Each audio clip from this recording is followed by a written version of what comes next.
Last month former US president Barack Obama ने कहा कि अगर भारत के अंदर जो रिलीजियस और एथनिक माइनॉरिटीज़ है, स्पेशली मुस्लिम्स, अगर उनके राइट्स का ध्यान नहीं रखा गया तो इंडिया पुल अपार्ट हो जाएगा। साथ ही ओबामा ने कहा कि अगर वो इस समय यूएस के प्रेसिडेंट होते तो पीएम मोदी से भारतीय मुस्लिम्स की कंडीशन पर गौर करने के लिए कहते। और उन्होंने कहा कि प्रेसिडेंट जो बाइडेन को भी पीएम मोदी से मिलते समय मुस्लिम माइनॉरिटीज़ की सिक्योरिटी पर ध्यान देने को कहना चाहिए। जिसके बाद ओबामा के इस बयान को इंडिया के कई लोगों ने, स्पेशली बीजेपी लीडर्स ने काफ़ी क्रिटिसाइज किया।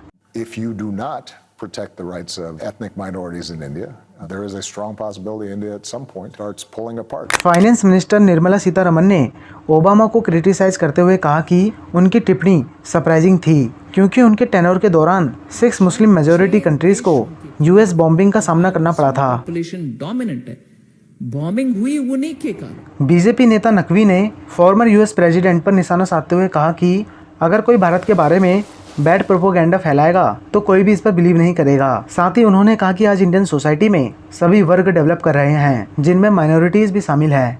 बाद में डिफेंस मिनिस्टर राजनाथ सिंह ने कहा कि ओबामा जी को यह नहीं भूलना चाहिए कि भारत ही एकमात्र ऐसा देश है जो विश्व में रहने वाले सभी लोगों को परिवार का एक सदस्य मानता है। साथ ही राजनाथ सिंह ने कहा कि ओबामा को यह भी नहीं भूलना चाहिए कि उन्होंने कितने मुस्लिम देशों पर हमला किया। दोस्तों, सच में बराक ओबामा से ये बयान आना सरप्राइजिंग तो है, क्योंकि ये यूएस के ऐसे प्रेसिडेंट हैं जिनके टेन्योर में यूएस ने मुस्लिम कंट्रीज़ में सबसे ज़्यादा बॉम्बिंग करी। 2016 में तो यूएस ने मुस्लिम कंट्रीज़ में 26,171 बॉम्ब्स गिराए, जिनमें सीरिया, इराक, अफ़गानिस्तान, लीबिया, येमन, सोमालिया और पाकिस्तान जैसी मुस्लिम कंट्रीज शामिल हैं। और इन बॉम्बिंग में आतंकवादी तो मारे गए, पर कई भारी संख्या में सिविलियंस भी मारे गए। एक रिपोर्ट के अकॉर्डिंग तो अगर ओबामा रोज़ एक सिविलियन की डेथ के लिए माफ़ी मांगेंगे तो उनको माफ़ी मांगने में 3 साल से भी ज़्यादा का समय लग जाएगा। खैर, आप ओबामा को क्रिटिसाइज़ तो कर सकते हैं, पर उनके इस बयान को फालतू या कुछ भी कहकर नकार नहीं सकते, क्योंकि ऑलरेडी एक बार इंडिया 1947 में धर्म के कारण 2 देशों भारत और पाकिस्तान में बढ़ चुका है।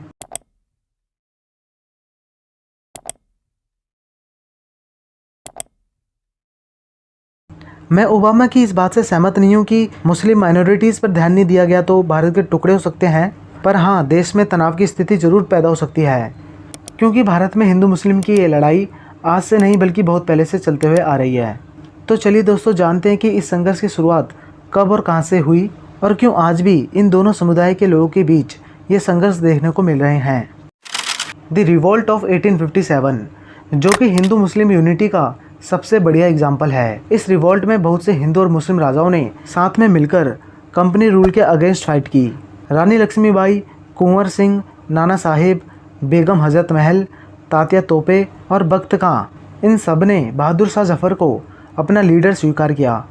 खैर, ये विद्रोह सक्सेसफुल तो नहीं हो पाया, पर भारत में कंपनी का रूल ख़त्म हुआ और भारत की कमान ब्रिटिश पार्लियामेंट के हाथों में चली गई।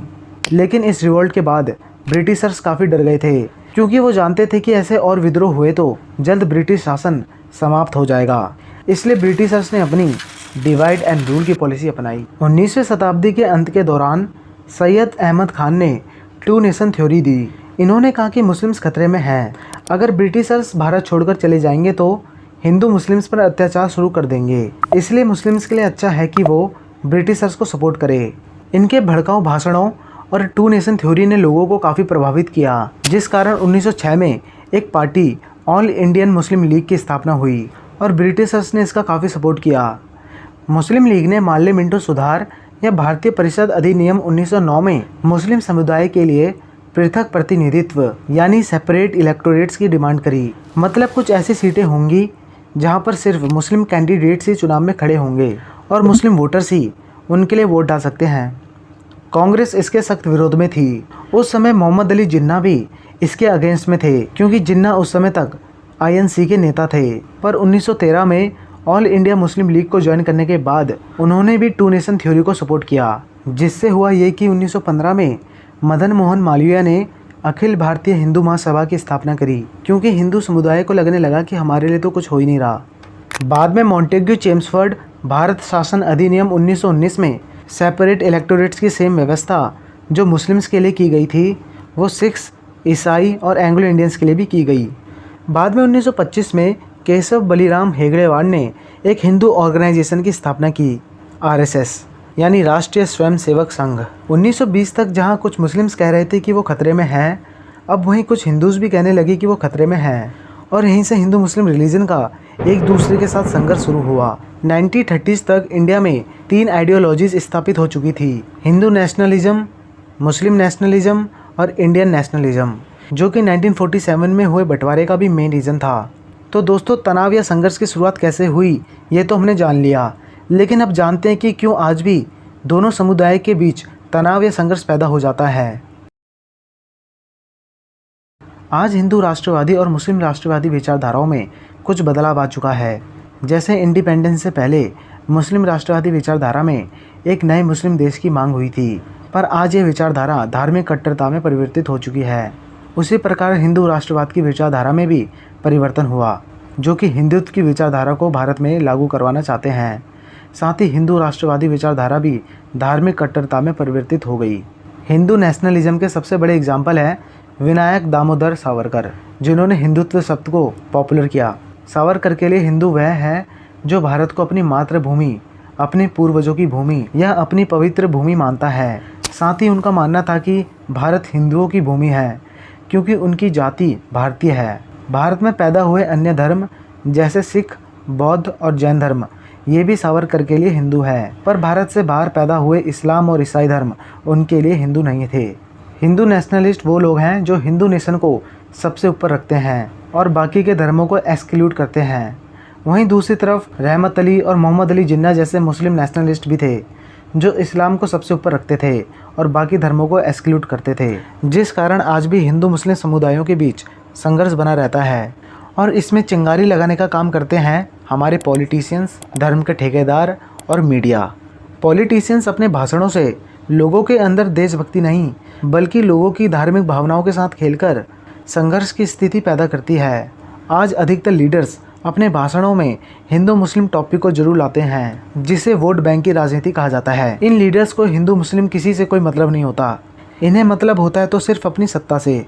इन सांप्रदायिक संघर्षों में इन पॉलिटिशियंस का कुछ नहीं जाता है तो सिर्फ जनता का, जो इन सांप्रदायिक संघर्षों में अपना परिवार खो देते हैं। और हम मुसलमान वक्त के एतबार से खामोश जरूर हैं, मगर याद रखो हम तुम्हारे जुल्म को भूलने वाले नहीं हैं। अपने घर में हथियार रखो, कुछ नहीं तो सब्जी काटने वाला चाकू जरा तेज रखो। और रही मीडिया की बात, तो मीडिया किस प्रकार इन सांप्रदायिक मुद्दों को बढ़ावा देती है आप सब जानते ही हैं। अपने शो में सिर्फ TRP के लिए अलग अलग समुदायों के लोगों को बुलाकर धार्मिक मुद्दों पर बहस करवाते हैं। साथ ही भारतीय मीडिया वर्ल्ड लेवल पर 180 देशों की रैंकिंग में 161वें स्थान पर है, जो कि भारतीय मीडिया की स्थिति को दिखाता है।